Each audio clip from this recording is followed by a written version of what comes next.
Hello, I'm Kevin Turner, and welcome to this special podcast for Australian Property Investor Magazine. Well, TV renovation shows make renovation look really easy. You get a few tradies in, you do a bit of help, you give them a bit of a hand, and in no time, you've got a beautifully renovated house or a unit that you'll be able to sell for a massive profit. Well, if it looks too good to be true, it sometimes is. If it was that easy, then anyone would be doing it.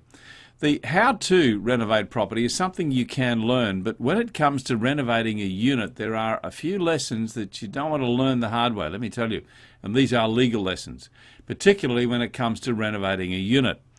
Alison Benson, who is a lawyer and director of Kieran Benison Lawyers, says that many unit renovators overlook the power of the strata rules. And she joins us. Hi, Alison.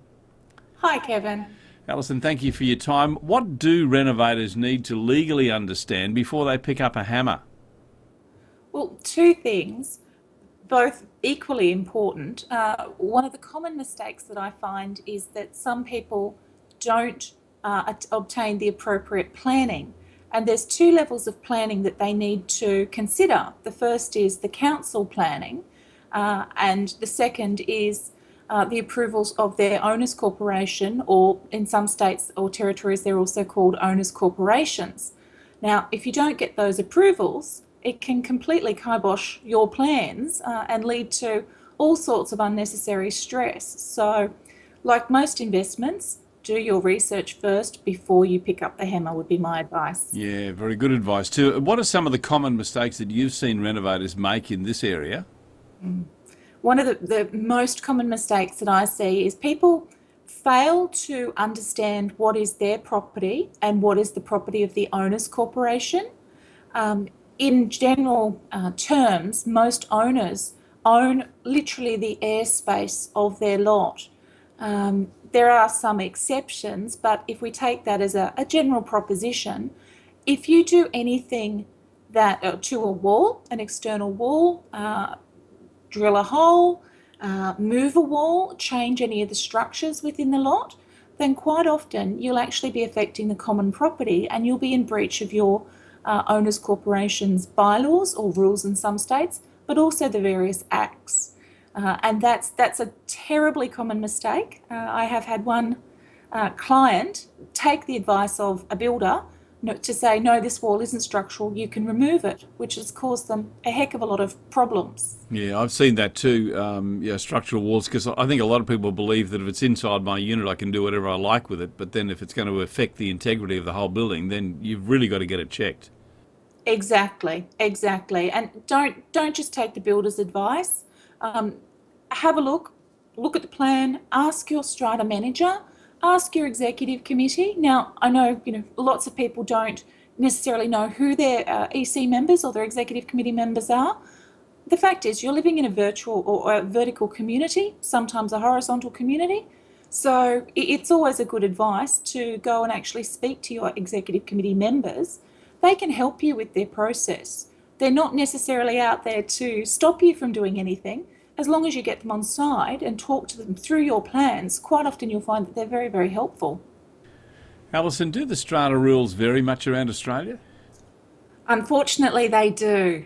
They do. So different states and territories all have different rules, and it's quite technical rules as to what is a lot property, what is common property. So I couldn't say to an ACT lot owner, for instance, that they have the exact same rights and obligations as a New South Wales lot owner, similarly with Queensland and Victoria as well. So unfortunately, it's a state-by-state basis. And for that reason, you really do need to investigate. And as you said earlier, just don't take the advice of a builder or someone. Just make sure you thoroughly check it out. Because if you do a renovation and it creates a lot of damage, then it's going to be very, very costly. Particularly, yes, in these large schemes, or older schemes. And this is where I quite often see renovations occurring. You get the old red brick schemes. People they buy in cheaply. They want to do something to increase their value. Quite understandably, make the apartment beautiful. A lot of these older buildings are often in desirable suburbs near the beaches, that sort of thing. So a quick renovation, brilliant, the lot owners think. Unfortunately, if you don't have the appropriate approvals, you can get in council or trouble with your local council and your owner's corporation can force you to put the property back to the way that it was. What would be your advice, Alison, on that journey, that renovation journey? Are there different stages at which you should check in with your strata manager to make sure that you're on track? Just keeping them on side, I guess. Definitely. I would actually say keep them or keep their contact number or contact email handy. Have a chat to them before you actually even start the planning process. You might speak to your builder. You'll have an idea of what you want to do. Speak to your builder. Go and speak to your strata manager at that point. They'll say to you most likely you need a rule or you need a bylaw put in place to give you the special privilege to do the work if it affects common property. They may, even if it affects only lot properties, so inside the airspace of your lot, there may still be bylaws that you have to abide by. Things like you can't do work within certain hours. You can only use, lift number C or lift lettered C rather than, all the lifts, that sort of thing. So they can put you on the right step from the word go. Saves a lot of time later. A little bit, you might think it's unnecessary, but time at the start can save you weeks and months of hassle and bad neighbourly relations into the future. Of course, most people, I guess, will want to get on side with their strata manager and work with them. But I've got to say that sometimes strata managers can seem a little bit unreasonable. If I were a renovator and trying to do the best I could, what recourse do I have if I find that the strata manager is just totally unreasonable?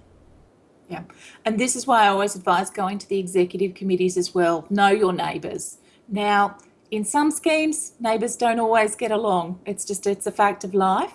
There are always recourses if you've asked to do the work and it does require permission of the owners corporation and they've refused it. If that refusal is unreasonable, then you can approach the territories and states departments of fair trading and their tribunals. In most states or territories, it'll be the civil and administrative tribunal. Mm-hmm.